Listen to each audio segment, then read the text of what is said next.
What's the pitch about the pitch? I don't tell people what to say. What I do is give people tools to find their story. Yeah, the kids, it's harder to pitch them, I can tell you.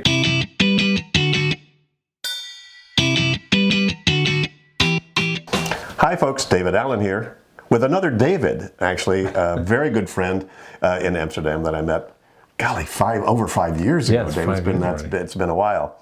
And David, I'm going to toss the ball to you to give folks a bit of a short paragraph anyway about who you are, why you think you might be sitting here, what you'd like people to know about you. Let me just give you a heads up. I consider David an extremely valuable resource, both for myself, as he has been, but also for the network of people that we have distributing, getting things done, and anybody else, quite frankly, that is trying to convince anybody that they should do something they want them to do. Yeah. So, Mr. Pitch Coach of all time, David Beckett. So, yeah, David, delighted to be here. And I'm a pitch coach, and I believe that great ideas need a voice. And what I know is that it takes people a lot of work to find their voice for their great ideas. You know, sometimes when we're under time pressure, we have an audience, our brains just fry. So it's not always easy to know what to say, how to say it, and then manage that time pressure in the audience. So my job began with coaching startups. I've now coached over 900 startups. But gradually I realized that a lot of the tools to help startups tell their story in 1 minute, 3 minutes, 5 minutes are really applicable for large companies, actually. So anybody. Applicable for anybody who's attempting to get any kind of an enterprise or any kind of an initiative off the ground that needs cooperation, needs buy-in, needs any of that, I would assume, right? Yeah, absolutely. I wish I have a corporate background. I worked for Canon for 16 years, and I wish I'd learned these tools when I was working there. Getting heard, getting understood, people listening to you, paying attention. It's all about paying a lot of attention to the time, getting to the point, and a lot of the tools I learned from, as I say, startups having to pitch in no time at all are becoming increasingly relevant for anybody in business, because the biggest macro trend in the world is time. Nobody has it. There are probably people watching and listening to this who think, hey, I kind of know what I'm doing. I know what I'm talking about. I know how to talk about what it is that I'm selling or pitching or whatever. Sure. And I have to say, I've done 3 TEDx's now. And when you have to do something in 18 minutes that you're used to doing in 2 days, and it turns out that I've had coaches for each one of those. Now, I've given thousands of presentations. I'm easy on stage, it's like and I go, do I really need a coach for this? And I have to say, I've learned a ton from each one of those coaches. And I think all of us, and the last time I heard you give your shtick in your presentation, I went, oh, golly, I came away with stuff, even having heard you, a couple of 2 or 3 times. That's like, I should really do that better, or there's another spin that I can add to it. Yeah. So, what's the pitch about the pitch? give me your best 3 minutes on why we all probably could use a coach in this context. So to start with, I think the tools that are available to make a pitch, to create a pitch, are not much different to what they were 25 years ago. If you look at what's available now for communication, for messaging, for managing your data, for all kinds of things, nothing has really changed in the way of presentation. It's, here's the PowerPoint template, good luck. And if you look at PowerPoint, it's seen as the presentation tool, but what I've learned is that that's the tool later on in the process. That's the thing that supports the story. But how do you build your story? How do you decide what are you going to say? What are you going to focus on? What are you not going to say? What do you need them to hear, and what do you need to know about them in advance? These are things which most of us don't really think about. And so I've been creating a method, a set of steps to help people get to grips with that thing called a pitch or a presentation. I think for a lot of people, making a great pitch is a big thing. And public speaking is one of people's biggest fears. But when you break it down into pieces, everybody can do the steps, and finally they can make a great pitch. Yeah, and I know I've seen your presentation where you show examples of people who are savvy with it, executives, top of their game, know what they're doing or whatever, and you see them initially attempt to pitch, and then you see them after David Beckett give that same pitch, and it's a totally different world. That's mind blowing. Yeah, and sometimes you have people who are very familiar with their topic, and in their head it all makes sense. The dots all join, but it's kind of what I call presentation karaoke. Maybe you've had the experience where you think, oh yeah, this song will sound fantastic when I sing it, and then you start the first line and it sounds horrible. And that is what is happening for a lot of people when they make a presentation or a pitch. They have it clear in their head, they prepare all the slides, but they haven't necessarily verbalized what they're going to say. So as soon as you start speaking, the judgment starts kicking in, the voice that says, hey, that doesn't make sense, or they don't understand this, or why on earth did I say that? This is something we need to get out of the way in advance. So verbalizing your pitch in advance, that's one of the big things that I found makes a massive difference. So what you describe, people who have found it just really difficult to talk about stuff they're really familiar with, to having a plan, getting organized, organizing their thoughts, and then verbalizing it and telling it can make a lot of difference. It's interesting because your methodology, very similar to getting things done in the GTD methodology. Yes. It's baked down to the essence of what the process is. The content can be very different, and how you spin it can be Absolutely. very different. So I would assume that's also true. Yeah, I'm really focused on a method. I don't tell people what to say. What I do is give people tools to find their story. And that's my goal, is that they're not dependent on me. I give them a set of tools which they can go away and deal with it. Sometimes I find people say, well, I've got this pitch, what do I say? And they're always a bit surprised I don't tell them what to say. I just ask them, well, who's your audience? What's your objective? Okay, here's a thing called a pitch canvas. Start getting your ideas out of your head. Don't start typing into PowerPoint, and start thinking. And a little bit, at a certain moment, they're thinking, well, aren't you supposed to tell me what I say? But they find their story themselves. So yeah, it's about giving people a methodology and a set of steps that they can follow. And that would make a lot of sense, in my business, our business, where we now have licensees basically have been certified to deliver the Getting Things Done methodology around the world. And great folks out there, and many of them actually are in somewhat startup mode because they're sort of new with this, either as their business or as a new addition to their portfolio in terms of what they're doing. And them attempting to get clear about what it is, who they are talking to, and what they're going to say. I mean, Getting Things Done is, we're still, after 35 years, I'm still struggling with what exactly my message is, to whom I'm talking to, what it is they're trying to buy, because oftentimes I've got the problem that we solve a problem most people don't realize they have. Yes. And I think you probably have in a sense, the same issue there. I don't know if you have any specific advice for somebody that's out there in that world that is now attempting to take something perhaps new to an audience, whether it's an in-house audience for corporations that are thinking of bringing in the training, or they're just making essentially a pitch for public seminars that they're delivering, or one-on-one coaching.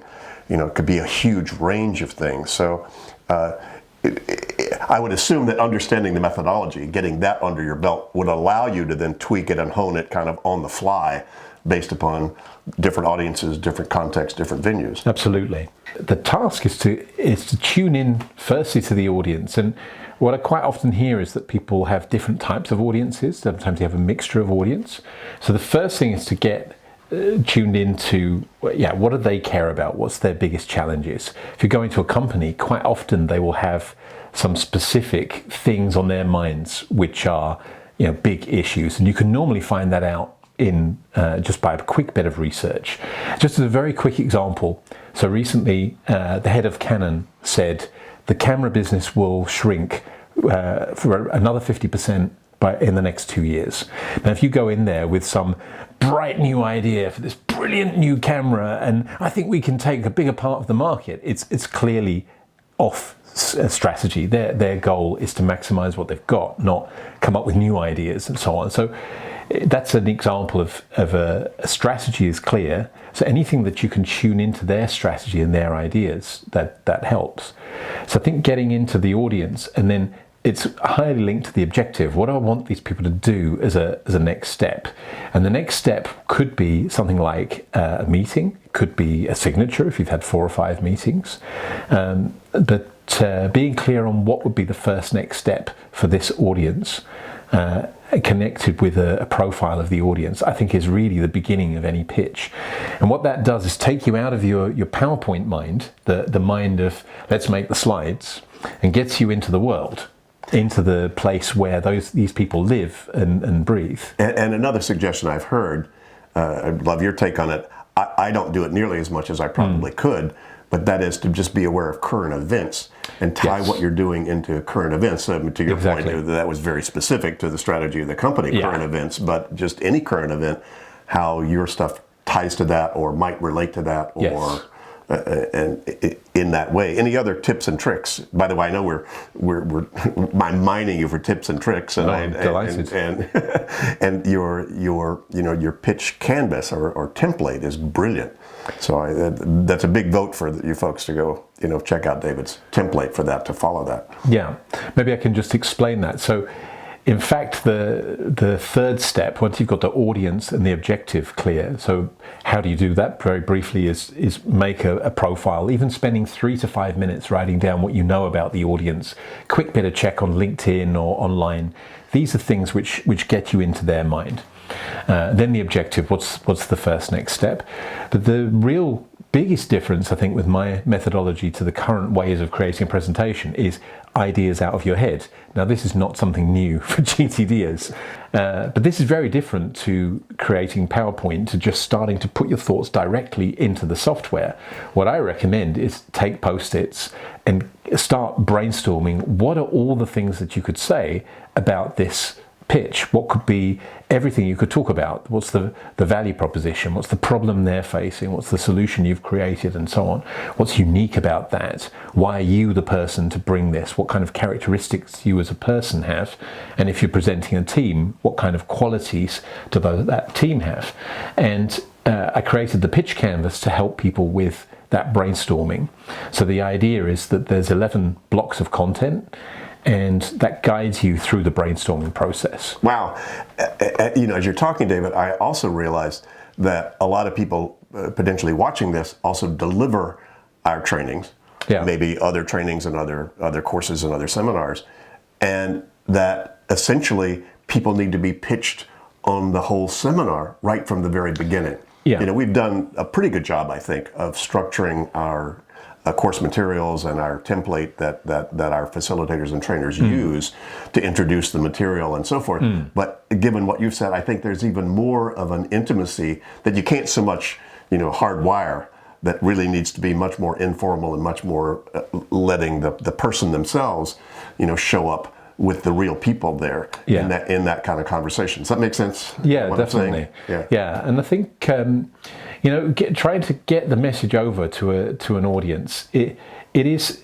We think it's a very technical process of analysing and giving them rational feedback and rational reasons to pick up the concept. But actually, they need a bit of both. They need the rational and the non-rational. The best pitches have the reasoning and the benefits and the value that you're going to gain, the problem you're going to solve.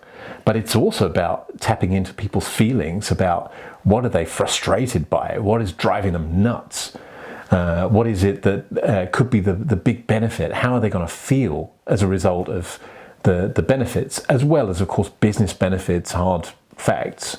So I think that's ultimately you need a bit of a mixture of these two things. I have to rewind a little bit to what you said earlier, because I'm sorry, it's rolling through my head so much in presentations and trainings, that something you said before, which I think is so critical, which is what is the desired end next action that you want people to take. Yes. And we've got that built into our trainings in terms of just the format that's going to lead them to that. But in the very beginning, at least for the trainer themselves or the facilitator themselves, to have that in their mind. at the end of this thing, I want these people to be Yes. to do X, Y, and Z as a next step. It could be to engage with our follow-up materials. It's online. It could be, or whatever. But I think that's a. It sounds simple common sense, but I don't think it is. No, and actually, it's the thing that people find hardest is to make that first next step solid. So I coach people to think of something that somebody could do at 9:30 on a Monday morning. So what I've often find is you say to a startup, okay, what do you want these people to do as a result of your pitch? And sometimes they say, well, I want them to believe in the product. I want them to believe in what we're doing. And I would say, okay, well, that's the thinking change. We've got the thinking change clear. You want them to think differently. But what we want is finally for them to act differently. So if you want them to act differently, what action would you want them to take? Is that sign a check? Is it go to the website, download a white paper? Is it get a brochure? Is it call us on this number or email? What would be the first next step? So sometimes people have very big goals, like buy a 50,000 program or something. But the first next step might be a follow-up meeting, including this person or that person in the organization. So I think getting clear on the steps towards the bigger goal is really helpful. In the end, we want them to give them something that they can say yes to. Somebody can say, okay, let's do a follow-up meeting for 1 hour with these 2 or 3 people. If they say no to that, okay, they're probably not interested. But if they say yes to that, you get them into the sales funnel, you start to get them engaged with you. Whereas if you say, so, are you up for 50,000? That's too complicated a decision for one person to make. So they need some steps to be able to say yes to something. The more you can get them to say yes, and make it easy for them to say yes, the more that they will engage with you and start to feel, hey, there's some value here. Now, you probably weren't born knowing all of this. No, that's for sure. And to your point, you wish you'd learned this a while ago. Oh, yes. What else have you learned, David, in your process? Because I know even just writing the book after 25 years of getting things done stuff, writing the book took me to a whole different level of understanding and so forth. How would you describe your process of learning, and is it still ongoing? Oh, it's very much ongoing. So I'm also involved in giving pitches from time to time. Even now we're looking to scale up this business. So I'm joining an accelerator, partly to learn what my clients go through, but partly because I will have to pitch the idea, I'll have to learn more new things. So definitely ongoing learning. A great thing is there's no such thing as a perfect pitch. And so that will never happen. Your fellow student like me. Yeah, definitely. Right. And but the second thing is, I didn't get any training on presentation until I was 25. And I joined Canon when I was 25, and I had a boss who was a brutal man. He was called Lance Miller. I'm sure he won't mind me saying that. And he was pretty tough, and he forced me to learn how to present. And Lance had worked in advertising for 20 years, so Lance was the guy who could make a small mouse look like an elephant. He was Mr. Pitch, and I was very shy. I'd never worked in an office before. And Lance one day asked me to present the company to some visitors, and then it sort of went okay, and then he gave me some tips, and then we did exhibitions, dealer events, and I had to tell the story hundreds of times, and I did some coaching and training, and it brought something out of me. And what I learned is that people listen more carefully to people who can present well, and they listen a bit less to people who can't. And that's a brutal outcome, but if you can improve this one skill, you can be heard more.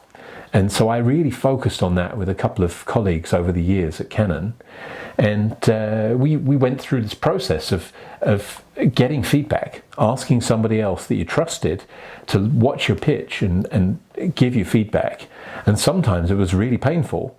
Sometimes you'd really get a punch in the face. It's a quote from Paul Arden: a punch in the face is sometimes more useful than a slap on the back. And, it hurts, but it can take you to the next level. So that was really it was an attitude, it was a mindset. I think this could be a differentiator, could really help me to grow as a professional. So I took it seriously, and it's really paid back. And then gradually, I made a big jump when I started working with startups. I started working with an organization called Startup Bootcamp, saw this whole new way of presenting, not unpeeling the onion and gradually taking them through, but giving them the good stuff in the first 30 seconds, telling them what this is all about, setting the scene, telling them people are buying this stuff, and getting straight into the story. And I found that really fascinating. It really made me excited to learn. Well, I can't help but have this sort of go into, you've got 2 young kids, right? I do, yeah. Have you ever tried to sell them on something? And to what degree? Do you eat your own dog food, as we say? But success, honestly, I've had more success with my startups. They've raised loads of money, many millions, but the kids, it's harder to pitch them, I can tell you. However, we do ask our 7-year-old daughter, if she wants something, we say, Naomi, just pitch me. Why do you want this? Why do you think Daddy should agree? And she's very smart because she understands that emotion is the thing. So she quite often has something around the idea of, Daddy, you love me and you want me to be happy. And if I have this, then I will be happy. Then you'll be happy. So can I have it? And almost it works. So that's good stuff. But there has to be some translation to just all of our human interactions with each other. Aren't we all trying to sell everybody kind of all the time in a way? To some extent. And, there's a book title, Life's a Pitch. I'm not quite on that level. I think in the end, we have a lot of different interactions where we're trying to persuade people of something. If you look at social media, in the end, it is a form of pitching. And every post, one of the background researches on social media is clearly people post stuff to make themselves look good, to make themselves look in a certain way and make them look intelligent or sexy or well-connected or the life of the party. Or, we're all pitching some kind of, what are we? So there's that very subconscious pitching going on. But I think if you're in business, you go to a network event and someone says, so what do you do? And if you're not ready for that answer, if you give them a 10-minute answer, then you've lost an opportunity. So I think there's a lot of situations where people think a pitch is basically when you're in front of a customer or you're on stage. Those are the big moments. But there's a lot of smaller moments where people are making judgments about you without you even realizing. In a company, if you go to a company and somebody asks you at a coffee machine, well, how's such and such a project going? I heard you're having some problems. You don't say, yeah, it's going a bit bad actually. You say, yeah, we had some problems, but now what we learned is this, and yeah, we're turning it around, and now we're going to move towards that. You build a story around whatever you're working on. And I think especially for people who are working for themselves, building up something for themselves, having that story around you is a part of the value that you bring. Actually, people need to convince others that, hey, if we work with these guys, we're in good hands. The pitch is one of the things that gives them that, and it's not just the sales pitch, but it's also that network pitch, the coffee machine pitch, the whole way that you interact with people. Even the way you send emails, I think, is a form of pitching. Well, I think there's a great story about story that's certainly been building over the last few years about how everybody from Nancy Duarte's and the whole storyline of a real presentation to civilizations that have been built on stories and the story itself. So I love what you're doing is taking that down to, much like getting things done. It's sort of it's a big idea in a very tactical application in terms of that. And I think the whole thing of story is really important. And what people find difficult is knowing, what does it actually mean? What is a story? And I think in business, story comes down to 2 or 3 things. So for example, when you're telling the problem that you're solving, saying, we save people time and money, that's a bit intangible. We don't really get that. So, for example, when we have a team that I coached a while ago, it's called MobiPark. They have a parking app What they don't say is, yeah, parking is quite difficult, and we made an app for that. So if you don't have a car, we're living in Amsterdam. A lot of people don't have cars. So if someone says parking is difficult, you say, really? That doesn't bother me. If you can't park, take the bus. What's the problem? And instead, what they do is they quantify the problem with a story. So they say, can you imagine on average it takes people over 20 minutes to find a parking space in Amsterdam? So what that means is that there's people all over the city who are driving around in circles trying to find an elusive parking space, and their family is sitting down to have dinner without them again, for the third time this week. Or there's somebody, their friends are in the bar, they're having their first drink, the game they've been looking forward to all season's about to kick off, and they're still in the car driving around, and it drives them nuts. Now that's a human story of real people experiencing real difficulties.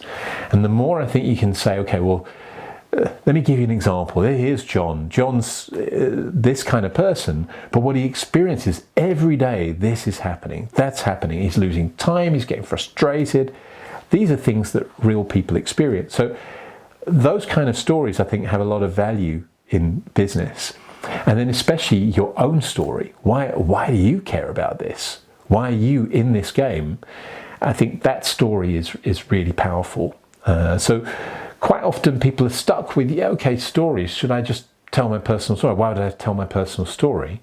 Balancing with the problem you're solving, why you're into it, with the practical results that you're going to get, the practical value that you deliver. That combination is really powerful. Cool stuff, David. Thank you so much. I once again, chatting with you got another spin for myself. It's helpful. Hopefully that's useful to the folks paying attention to this as well. I think it will be. Certainly take it to heart. So very much appreciate you willing to share your deep experience and quite a bit of growing success. You're growing pretty fast and traveling all over the world, I understand. Yeah, indeed. I've done this in 27 countries. So it's the 28th is coming up in Ukraine. So it's it's been quite a journey and never-ending learning, but it's a great job because I get to help people be heard, be understood, and grow their ideas. It's the biggest kick you can get. Yay! Thank you, David. Thank you.